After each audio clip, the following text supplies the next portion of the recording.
This is Jesus' Silent Years, Volume 2, Parable, written and read by Vance Shepperson. Jesus' Silent Years, Parable, Volume 2, Chapter 1. Jesus. Deborah's eyes popped open. She didn't even know she'd been dead for 3 days. She lay naked in the warm mud, sinking into it up to her chin. A leech had fastened onto her ear.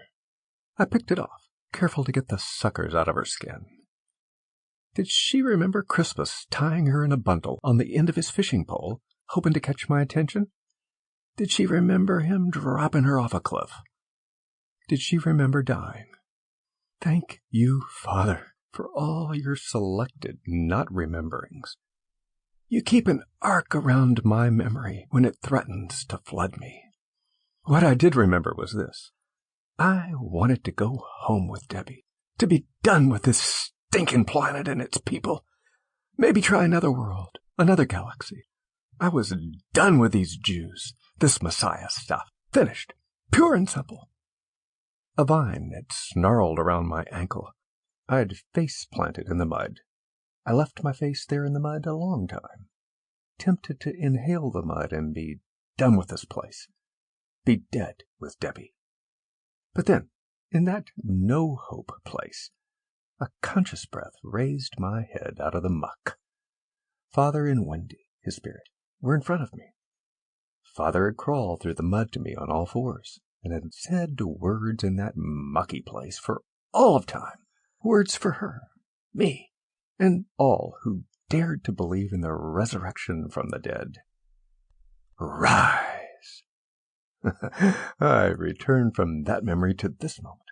Father and Wendy were no longer visible. My baby sister smiled at me from the mud, teeth so white and bright I could have read the Torah by their light. She said, "Jesus, happy, happy!" I picked up her 2-year-old body. I said, "Deborah, Father was happy to give you back." The mud burped its release. She babbled happy noises and held tight to my neck. I washed her in the creek, put her dress back on. I felt the presence of evil. Angry shadows lurked, and as usual, weirded me out. Weeping willow trees pointed twisty fingers. I could feel them. I stopped, scanned the forest. And there Lucifer sat, lounging in silk pantaloons under a husachi thorn bush. He rested on a plush, red velvet cushion. No horns, no red tail, no pitchfork, ordinary face. Maybe an angel of light, but with an attitude and a six-pack. His chest and stomach muscles rippled in the morning mix of light and shadow. He looked up from what he was doing and sipped a steaming drink with some whipped cream on the top. He put his drink down and continued braiding thorn branches in a circle, holding them this way and that in the slippy shade to better see his work. He was familiar to me from days gone by, days when we were friends. Now mischief was his mission.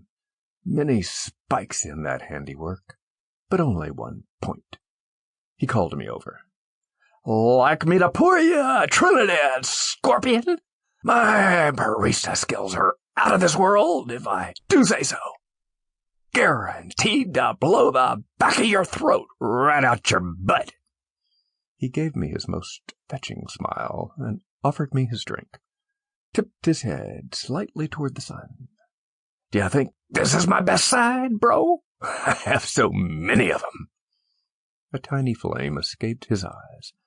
He blinked. It disappeared. He reached up for Debbie on my shoulders. "Come to Unkaloosa, little one. As it is written, suffer the little ones to come to me." In the process of reaching, Lucifer spilled his drink, as if by accident. The viscous liquid ran all over his thorny handiwork. I pulled Deborah off my shoulders and held her close to my heart. She'd begun to cry, sensing the presence of evil, perhaps remembering whatever had happened in that cave. I shushed her with a soft Sample complete. Ready to continue?